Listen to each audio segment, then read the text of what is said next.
The Sooners win and a rout. I'm Barry Tramel, along with OU writer Jason Kersey. We're here in Tulsa at Chapman Stadium, where earlier Saturday Oklahoma beats Tulsa 52-7.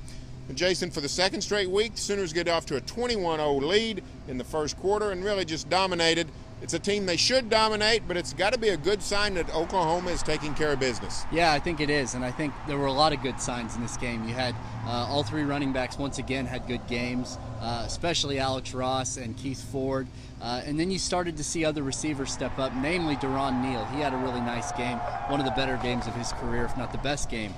Trevor Knight looked pretty good throwing the ball, although there were some accuracy issues. And the defense, especially the first-team defense, played extremely well. So there were a lot of good things to take away from this game, even though, like you said, this is a game that should have been a blowout. 4 takeaways by this OU defense. Now, reasons for concern. Zach Sanchez goes out in the second quarter with a shoulder injury. Sooners really need Zach Sanchez manning that cornerback. They do, because the next guy up is a true freshman, Jordan Thomas, who I think they feel really good about. They wouldn't be playing a true freshman if they didn't feel good about him. But he is a true freshman, and he can maybe handle Tulsa. But next week, Tennessee is going to be a much more talented team. So if they don't have him back, that could be a real area of concern. I really was impressed with Alex Ross. He hit another home run, 82-yard run. And second straight week, he's had a play of at least 80 yards. So he looks like the Sooners have developed another big play threat. Yeah, definitely. You know, he's a guy that had trouble getting on the field, didn't play at all when he redshirted, had a lot of trouble getting on the field last year with the deep running backs that they had.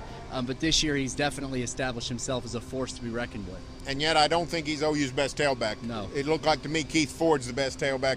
Really runs hard, runs quick, looks like a complete talent. What's interesting, though, is you guys last week saw the La Tech game. Trevor Knight's throwing to the tailbacks all night long. Tonight, hardly any, virtually no passes to the tailbacks. Yeah. So spread it out a little bit more to the receivers. Yeah, I think that's a good sign that, number one, that more receivers are getting involved. Blake Bell got involved, caught a touchdown pass. But now, after the Louisiana Tech game, we know that they can throw to the running backs if they need to. And receiver Sterling Shepard, 177 yards receiving. He was the star of the show. Stay tuned for further OU football coverage here on News OK and every day in the Oklahoma.